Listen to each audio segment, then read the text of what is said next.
우리에게 주시는 말씀은 갈라디아서 4장 1절에서 7절까지 말씀입니다. 우리 말씀을 교독하도록 하겠습니다. 내가 또 말하노니 유업을 이할 자가 모든 것의 주인이나 어렸을 동안에는 종과 다름이 없어서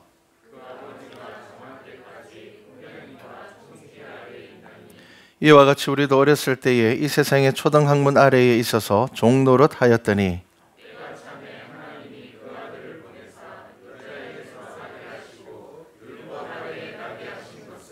율법 아래에 있는 자들을 속량하시고 우리로 아들의 명분을 얻게 하려 하심이라.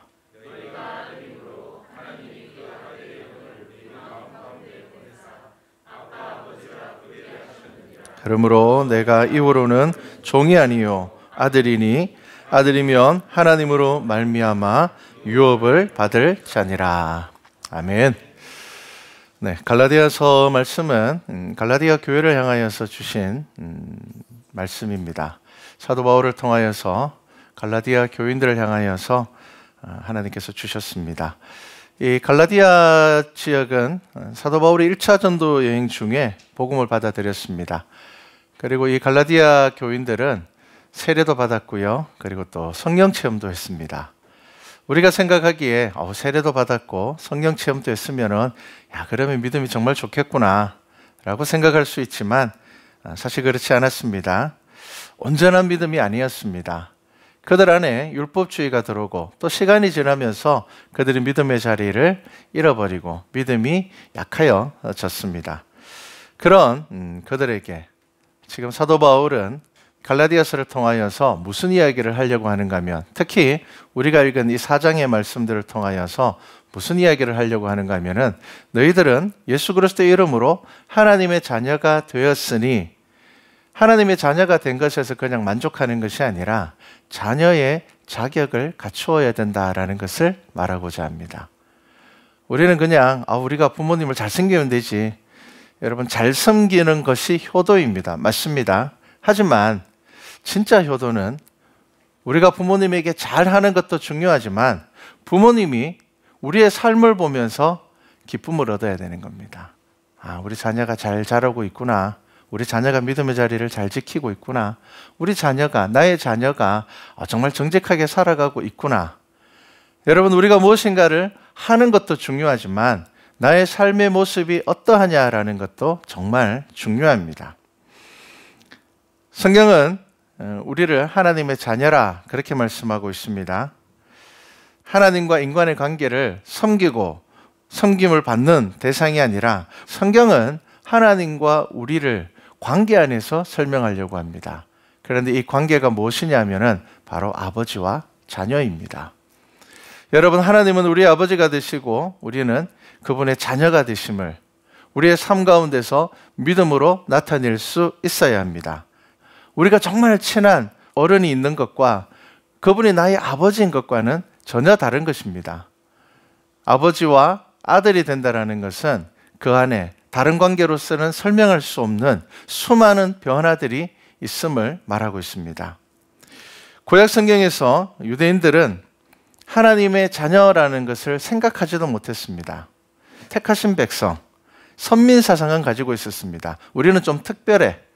다른 사람들보다 우리는 좀 특별해. 다른 민족보다 우리는 좀 특별해.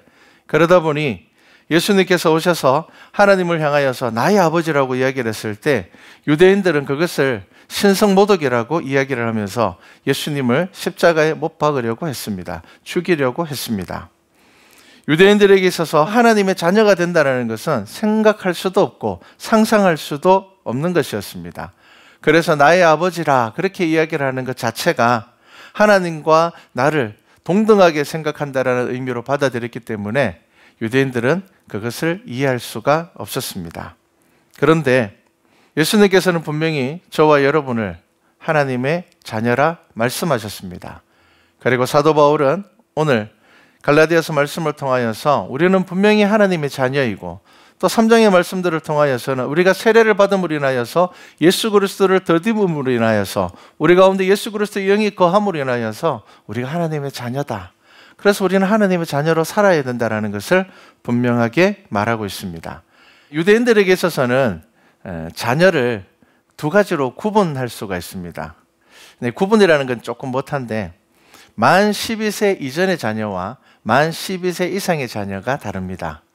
쉽게 얘기를 하면 성인이 되느냐 성인이 되지 않느냐에 따라서 조금 달라집니다. 지금 그것을 사도 바울이 우리들에게 설명하고 있는 겁니다. 자, 오늘 말씀을 보면은 이렇게 시작을 합니다. 내가 또 말하노니 유업을 이을 자가 모든 것의 주인이나 어렸을 동안에는 종과 다름이 없어서 이렇게 이야기를 합니다. 종이라고 이야기를 하는 것 아닙니다. 정한 때까지 후견인과 청지기 아래에 있다 이렇게 이야기를 합니다. 옛날에 이 유대 가정에는 주인의 자녀를 가르치는 후견인 역할을 하는 사람이 있었습니다. 그는 좀 학식이 뛰어난, 오늘날 이야기하면 개인 가정교사 같은 모든 것을 가르치고 어릴 때부터 양육하는 사람이 있었습니다. 그래서 이와 같이 우리도 그처럼 아직 우리가 자격을 얻지 못할 때는 어떻게 된다고요? 세상의 초등학문 아래 있어서 종노릇 할 때가 있다는 겁니다. 우리가 세상에 머물러 있을 때가 있지만 우리는 세상에 계속 머물러 있어서는 안 된다는 것을 말하고 있습니다. 여러분, 저와 여러분은 세상 안에서 살아가고 있습니다. 여러분, 세상은 우리가 살아가는 삶의 무대입니다.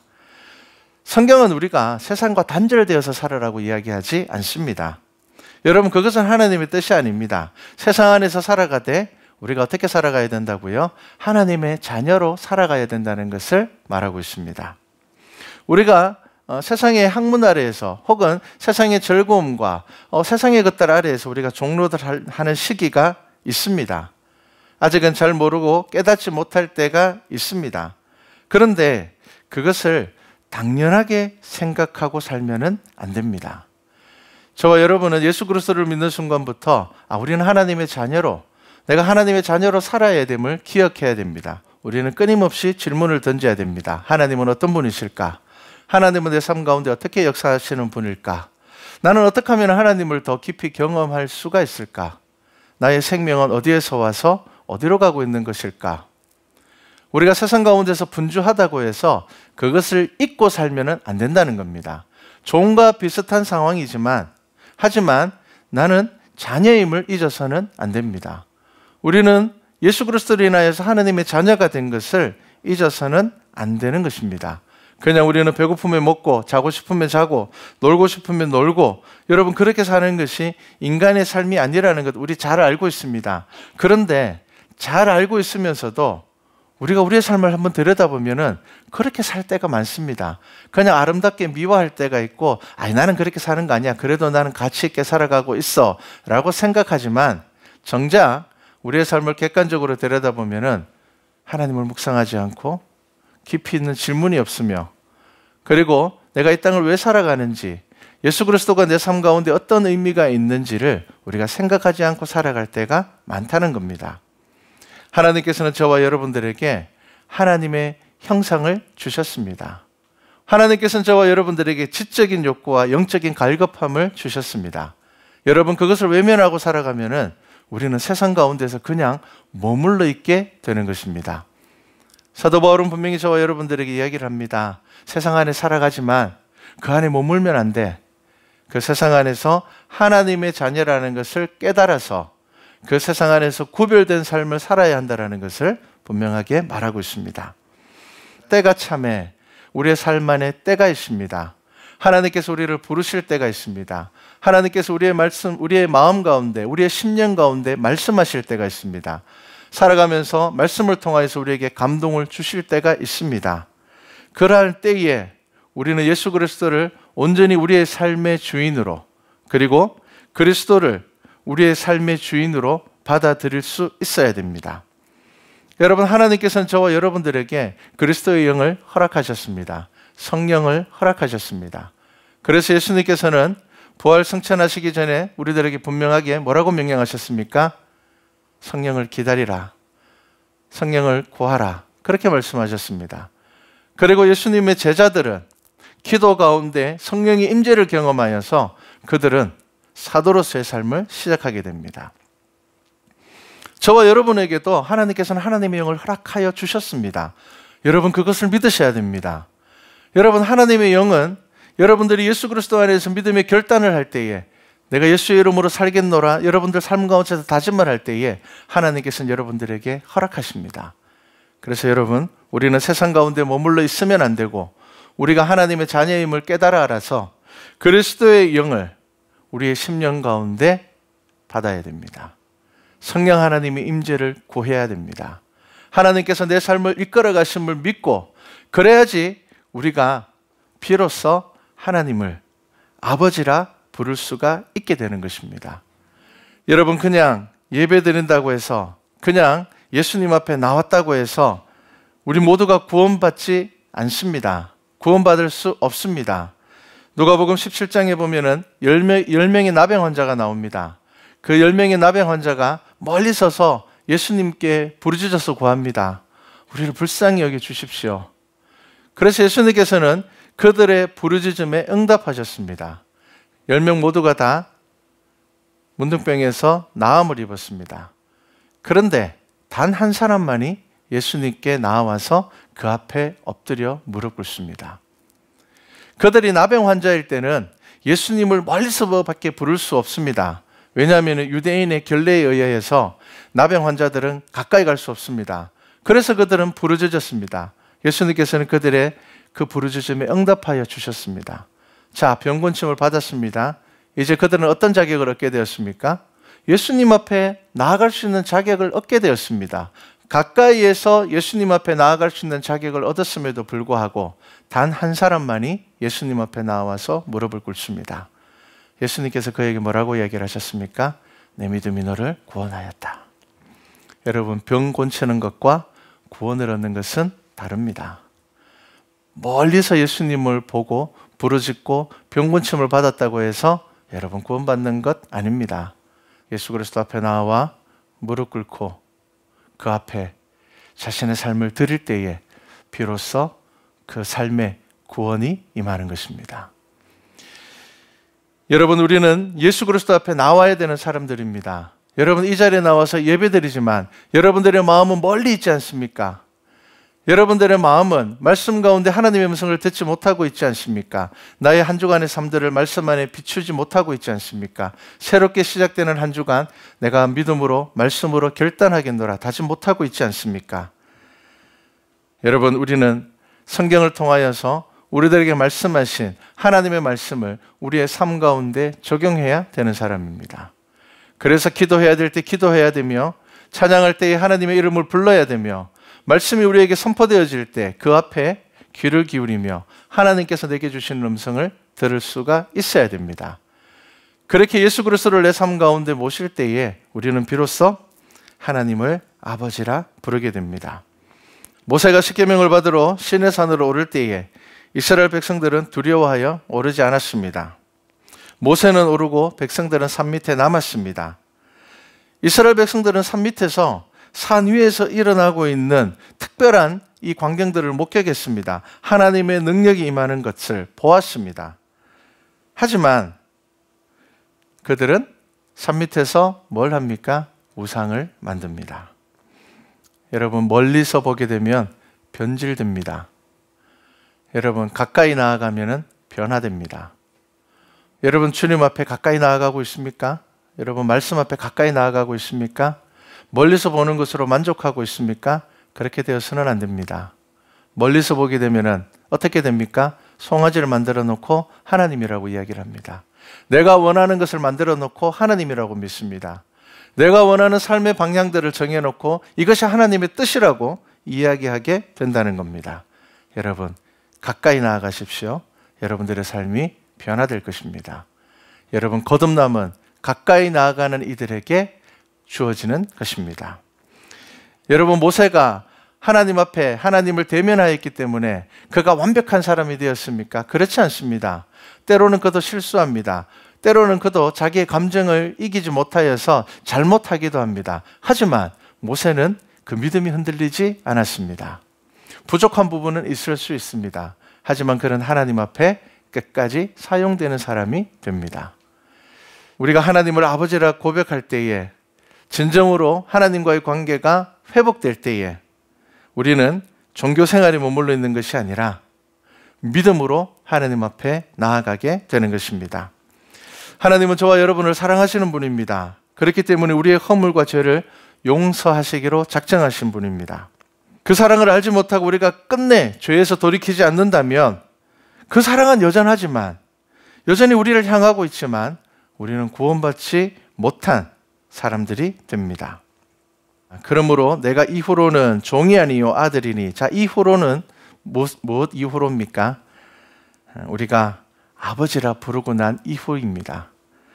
우리가 정말 참된 믿음으로 이제 하나님을 나의 아버지로 고백하고 난 이후로는 하나님으로 말미암아 유업을 받을 자니라. 여러분, 믿음은 양방향입니다. 내가 하나님을 믿는 것처럼 나는 하나님에게 신뢰받을 만한 사람인가? 여러분, 이게 믿음의 관계입니다. 두 사람이 있는데 한 사람은 한 사람을 정말 믿어요. 그런데 한 사람은 이 사람을 사기꾼으로 생각합니다. 여러분, 이거 믿음입니까? 사도 바울은 자격에 대해서 이야기를 합니다. 여러분, 우리가 하나님을 믿노라 하고 우리의 믿음이 참된 믿음이 될 때에는 하나님께서도 우리를 신뢰한다는 겁니다. 하나님께서도 우리를 믿을 수 있어야 됩니다. 여러분, 이것이 믿음입니다. 아, 나는 하나님 믿는데 왜 하나님께서 내 기도에 응답하지 않으시죠? 나는 정말 열심히 신앙생활 하는데 왜 하나님께서는 내 기도 가운데 침묵하시죠? 다르게 한번 생각해 보십시오. 나는 하나님에게 신뢰받을 만한 믿음의 사람인가? 여러분, 유업은 아버지의 마음을 알 때에, 하나님의 뜻을 알 때에 비로소 자격을 갖추게 됩니다. 아주 오래전에 신문에서 이런 기사를 본 적이 있습니다. 캐나다의 대기업의 회장이 자녀에게 주기로 한 수천억의 유산을 철회하고는 사회에 전액 다 기부해버렸습니다. 그 이유가 뭐냐 하면은 아들이 마약에 중독되었습니다. 아무리 치료를 해도 안 됩니다. 그런데 치료를 해서 안 되는 게 아니라 아들이 의지가 없습니다. 왜냐하면은 돈이 많으니까 무슨 문제 생기면은 비싼 변호사 불러서 문제를 해결하려고 하고, 사고 치면은 적당하게 사람들에게 돈으로 합의를 보려고 하고, 일하지 않아도 고급 세단을 몰고 다니고, 그리고 마약이 합법화된 곳으로 여행을 다니면서 거기서 마약 파티를 하고 음란한 파티를 합니다. 결국 아버지는 결단을 합니다. 전 재산을 단 한 푼도 주지 않고 사회에 기부하기로 했습니다. 아들이 변호사를 세우고 법으로 맞섰지만 법은 아버지의 손을 들어줬습니다. 그 이유가 뭐냐면은 아들이 자격이 없다는 겁니다. 여러분, 지금 사도 바울은 우리들에게 어떤 이야기를 하고 있습니까? 자격을 이야기하고 있습니다. 여러분, 우리는 늘 믿음 그러면은 하나님 완전하신 분이지 않습니까? 하나님 모든 거 다 하실 수 있다고 하지 않으셨습니까? 하나님 산도 들어서 바다에 넣을 수 있는 그 힘을 우리에게 주시겠다고 하지 않으셨습니까? 우리는 그렇게 하나님만 바라보면서 믿음에 대해서 이야기할 때가 많습니다. 그런데 여러분, 기억하십시오. 여러분, 그것은 온전한 믿음이 아닙니다. 참된 믿음은 나는 하나님에게 믿을 만한 성도인가입니다. 나는 내 마음대로 살아가면서, 내 멋대로 살아가면서 하나님의 전능하심에 대하여서 의지하면서 살아가려고 하는 것은 온전한 믿음이 아닙니다. 여러분, 육신의 부모를 아는 것만큼 우리를 창조하신 하나님을 알고 그 뜻을 아는 것은 정말 중요합니다. 하나님께서는 우리를 정말 사랑하시기 때문에 자녀가 되는 자격을 성경을 통하여서 우리에게 알려주셨습니다. 여러분, 예수 그리스도를 저와 여러분의 삶의 참된 주인으로 고백하십니까? 죽을 수밖에 없었던 나를 위하여서 그분이 죽으셨음을 여러분 믿습니까? 정말 매일의 삶 가운데서 그 은혜가 너무 감사해서 그 은혜 가운데서 내가 하루하루 살아가고 있음을 여러분 고백하십니까? 여러분, 그 믿음이 자격입니다. 여러분, 그 믿음을 잃어버리시면 안 됩니다. 여러분, 아버지의 마음을 알고 참된 자녀가 되는 우리 말씀과 찬양교회 모든 성도가 되시기를 주님의 이름으로 축복합니다.